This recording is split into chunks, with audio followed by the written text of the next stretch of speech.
Y ahora estamos listos para volver al tema de la enfermedad cerebrovascular. ¿Correcto? Entonces vamos a arrancar con los aspectos generales de la enfermedad cerebrovascular.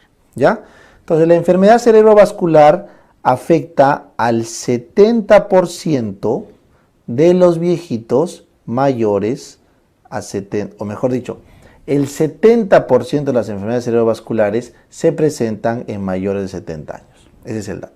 O sea, la gran mayoría de enfermedades cerebrovasculares ocurren en ancianos. El resto es en gente menor a 70 años. ¿Ya?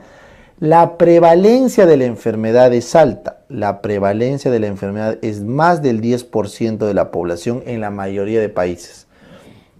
En algunos es más que otros, pero eso varía con la estadística de cada país. Pero en general asumimos que es una enfermedad frecuente. Y es causa muy frecuente, está dentro del top 3 de causas de muerte en el mundo, ¿no? Las causas de muerte son infarto de miocardio, infarto cerebral y cánceres, ¿no? Está en el top 3 de las causas de muerte, ¿ya? Siempre que descortemos COVID, pues, ¿no? Fuera de la pandemia el COVID, el top 10 de muerte son los infartos. ¿Listo? Bien. Siguiente dato que deben considerar. Esta es una enfermedad, o la enfermedad cerebrovascular es una enfermedad crónica. Es un proceso crónico, ¿correcto? Donde hay un daño del vaso. Hay algo en el vaso que lesiona la hemodinámica. Entonces, esto puede ser un daño isquémico, que es el 85% de los casos, o puede ser un daño hemorrágico, que es el 15% restante. ¿Correcto?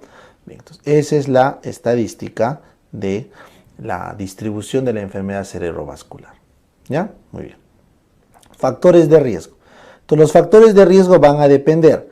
Si estamos hablando de isquémicos, ¿qué cosa predispone a hacer un infarto isquémico? La edad, mayor a 55 años, el sexo, varones sufren más que mujeres, la diabetes mellitus tipo 2, la dislipidemia, el tabaco, el ataque isquémico transitorio como antecedente, el sedentarismo, la obesidad y los demás factores de riesgo cardiovasculares que conocen. ¿Ya? Pero a la cabeza, edad, varón, diabetes, dislipidemia, tabaco, ataque isquémico transitorio. Para las causas hemorrágicas, correcto, para los sangrados, ¿ya? O mejor dicho, un ratito vamos a aumentar acá. Existe también factores de riesgo isquémicos, pero por émbolos. Entonces acá tienes la fibrilación auricular, las valvulopatías que pueden disparar émbolos, las endocarditis bacterianas que pueden disparar émbolos. ¿Ya? Entonces esas son las causas que podrían dar isquemia, pero por émbolos. ¿Ya? Muy bien. Ahora, para el caso de hemorragias, pues claramente tienes los traumatismos como causa principal de las hemorragias, tienes las malformaciones, que pueden ser malformación arteriovenosas, cavernomas, etcétera. Tienes los problemas de la coagulación, o sea, coagulopatías, ¿ya? Para hacer hemorragia. Muy bien. Tienes problemas, por ejemplo, de degeneración como la angiopatía amiloide, ¿correcto? La angiopatía amiloide y otras causas más raras de hemorragia. Bien. Sin embargo, de todo lo que hemos hablado, nadie se le acerca como factor de riesgo ¿a quién? A la hipertensión arterial. Entonces, la hipertensión arterial mal controlada es la causa número 1 y el factor de riesgo más importante, tanto para isquemias como para hemorragias. Entonces, si te preguntan cuál es el factor de riesgo más importante para isquemia o hemorragia, la hipertensión arterial. Ya, mal controlada.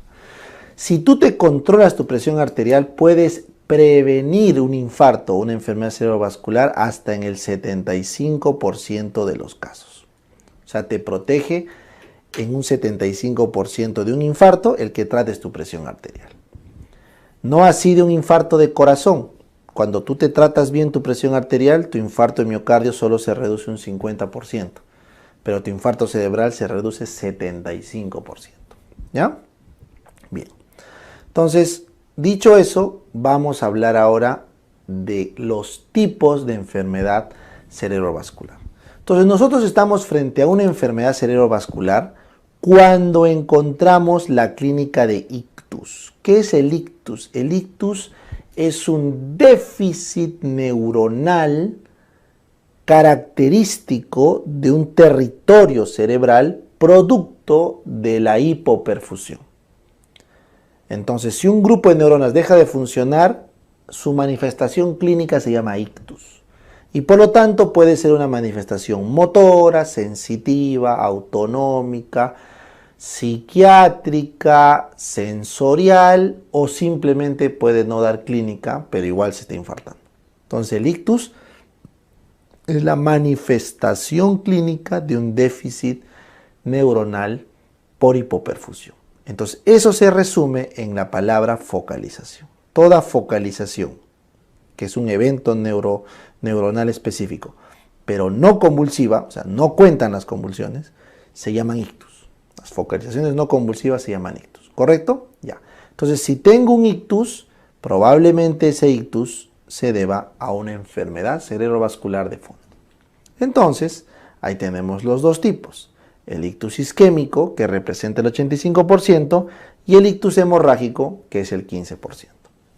Entonces, dentro del ictus isquémico tenemos el ictus isquémico por hipoperfusión global, o sea, eso ocurre cuando disminuye el aporte de oxígeno o disminuye la presión arterial en todo el sistema sanguíneo y la afectación es de todos los vasos, porque se ha afectado toda la circulación.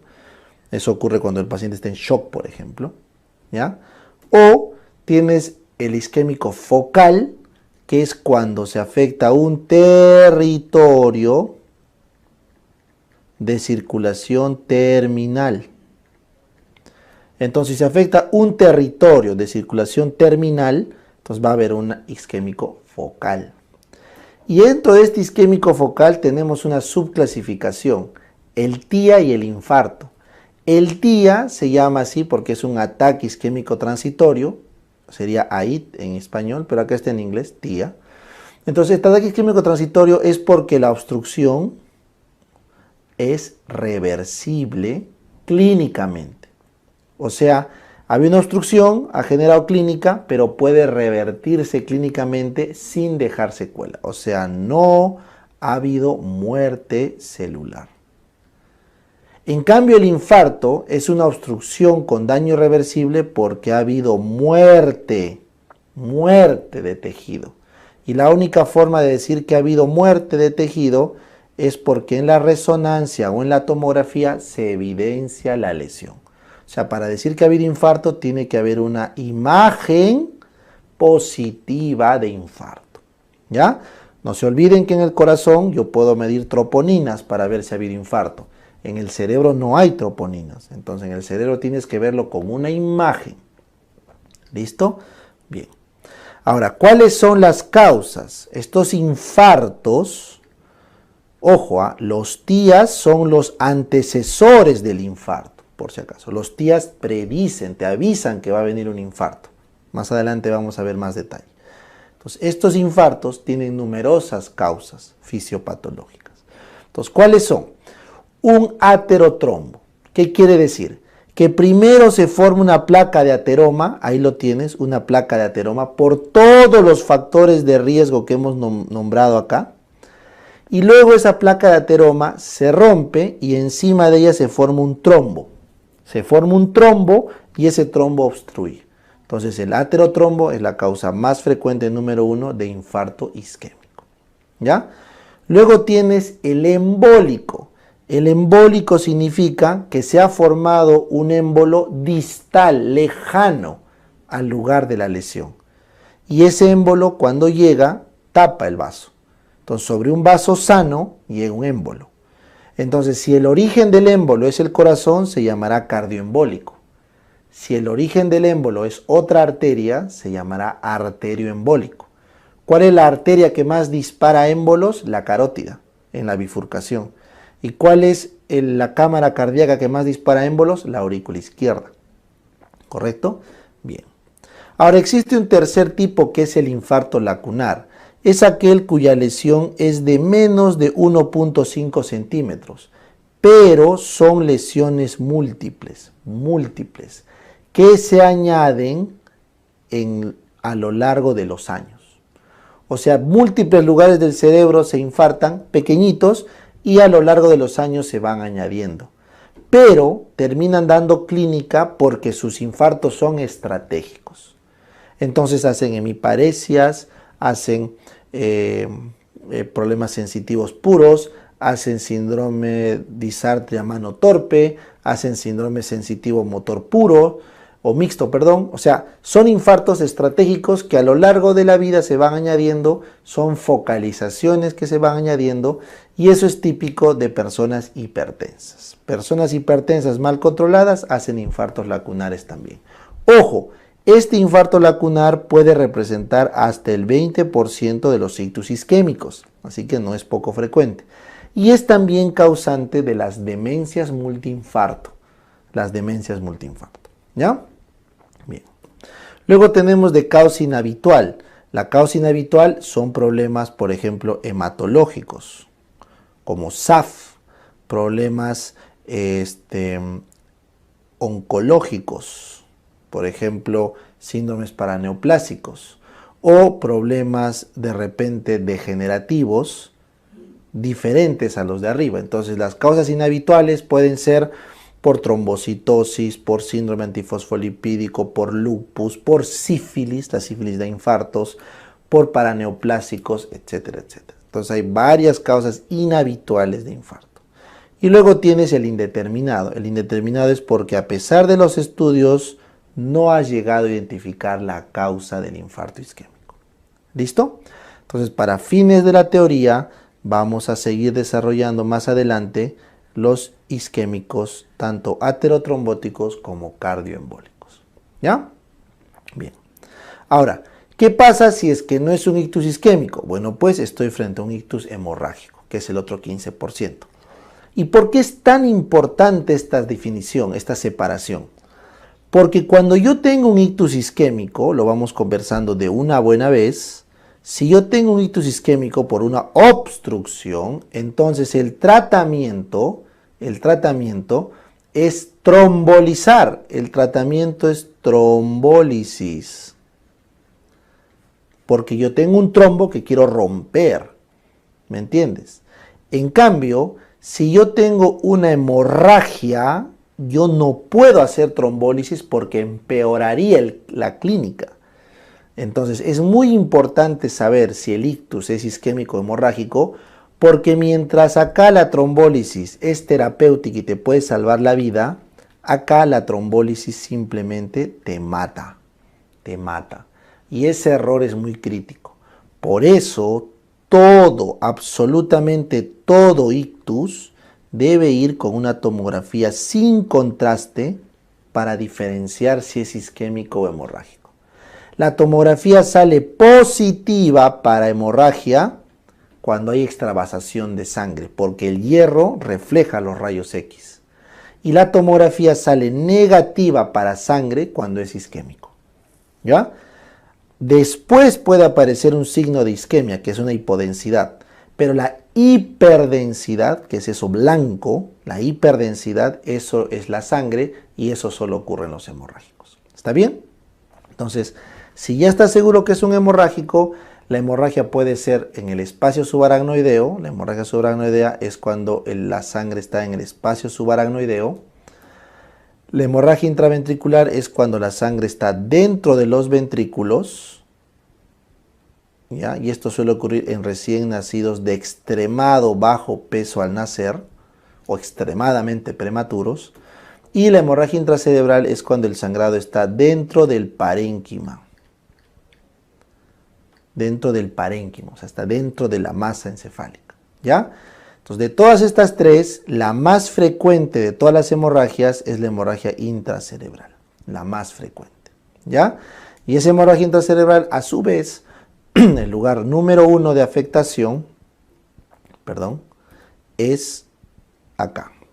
El lugar número 1 de afectación es en los ganglios basales. Ganglios basales profundos. Es el lugar número 1. El lugar número 2, acá sí el orden pues no, debió ponerlo arriba, ¿no? Es lobular, en el frontal o en el parietal. Y el tercero y el menos frecuente es en el territorio posterior, en el tronco encefálico. Sin embargo, los sangrados del territorio posterior son 50% letales, mientras que los sangrados del territorio anterior son 20% letales. O sea, la mortalidad es mayor en el territorio posterior que en el anterior, pero el territorio anterior es más frecuentemente afectado que el posterior. ¿Ya? Muy bien, entonces para fines de la clase vamos a comentar más adelante todo amplio y extendido de hemorragia subaracnoidea y la hemorragia intracerebral. ¿Ya? Entonces, como están viendo ahí, es un sangrado, rotura de vaso, y eso obviamente tiene un manejo quirúrgico, ¿no? El manejo de las hemorragias principalmente es quirúrgico o de soporte, mientras que el manejo en los isquémicos es trombólisis. Bien, entonces como pueden ver, hemos clasificado los ictus, hemos visto los factores de riesgo y ahora vamos a ver los tipos, los 4 tipos: trombótico, embólico, HSA y HIC. ¿Ya?